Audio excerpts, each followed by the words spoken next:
It's the Full Force News Burst brought to you by GeneralsJoes Reborn.com with me, Diagnostic 80.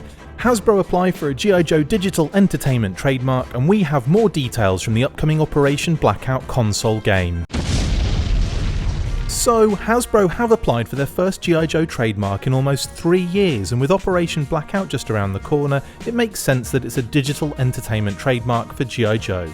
The details are downloadable game software for use in connection with computers, computer tablets, communication devices and mobile telephones, downloadable electronic publications in the nature of newsletters and magazines in the field of toys, games and playthings, audio speakers, downloadable electronic books in the nature of fiction books for children, comic books and graphic novels in the fields of action and adventure, downloadable musical sound recordings, downloadable television programs for children and families in the fields of action and adventure via a video-on-demand service, earbuds, eyewear, headphones, pre-recorded DVDs featuring television programs, movies, documentaries, interviews, film clips and music for children and families in the fields of action and adventure, pre-recorded CDs featuring music, protective covers and cases specially adapted for holding mobile, portable and handheld electronic devices in the nature of portable media players, cellular phones and tablet computers, video game cartridges and discs. In addition to this news, we also have a ton of details and possible spoilers for the upcoming console game G.I. Joe Operation Blackout.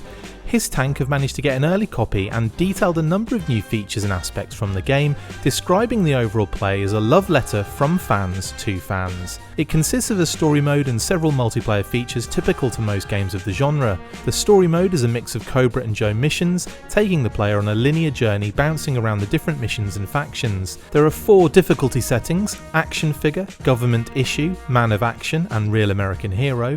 There are a total of 12 playable characters, including Cobra Commander, Destro, the Baroness, Zartan, Storm Shadow and Firefly for Cobra, and Duke, Scarlet, Snake Eyes, Roadblock, Sci-Fi and Lady J for G.I. Joe. Non-playable characters include Bats, Red Ninjas and unnamed Joe Soldiers. There are vehicle-based missions and 17 missions in total.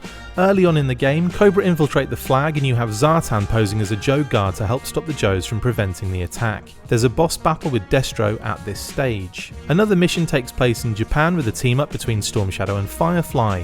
Other team-up missions include Destro and the Baroness versus Scarlet and Lady J.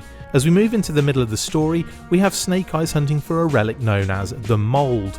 The Joes recapture the flag and then infiltrate Cobra HQ. The overall gameplay and story have been described as fun, likening the experience to playing a Sunbow episode of the show, with Cobra's harebrained schemes and the Joes hunting a MacGuffin device to defeat them. There are plenty of trophies to be earned and it's not always easy to acquire them, with some missions requiring a time limit and other missions requiring a flawless victory. Story missions have both primary and secondary objectives, and players can perform special ultimate moves, which are unique to each character. One more interesting takeaway is that the character models look identical to their classified figure counterparts, so it is very likely this is our first classified series looks at Sci-Fi, Lady J and the Battle Android Troopers. Overall, this information makes me extremely happy, and I can't wait to get stuck into this game when it comes out on the 13th of this month. I have pre-ordered a physical copy, which should be here on the day, but I also picked up the Xbox Digital Deluxe version with all the extras, so I should have no problems playing this game as soon as it has uploaded to my console, which usually takes between 13 and 14 hours. I'm kidding of course, but man, those upload times are a killer. In any case, I'm off to play Rise of Cobra just to set my bar really low for this very exciting experience. That's it for this instalment of the Full Force News Burst. Thank you to my awesome co-host, me. See you next time, and as always, Full Force. Make sure you get involved with the discussion by liking, sharing and commenting on these videos, and as always you can keep up with the show after listening by following on Twitter @TheFullForce, liking the Facebook page facebook.com/TheFullForce, and if you would like to contact the show you can message us on either of those platforms with feedback or questions.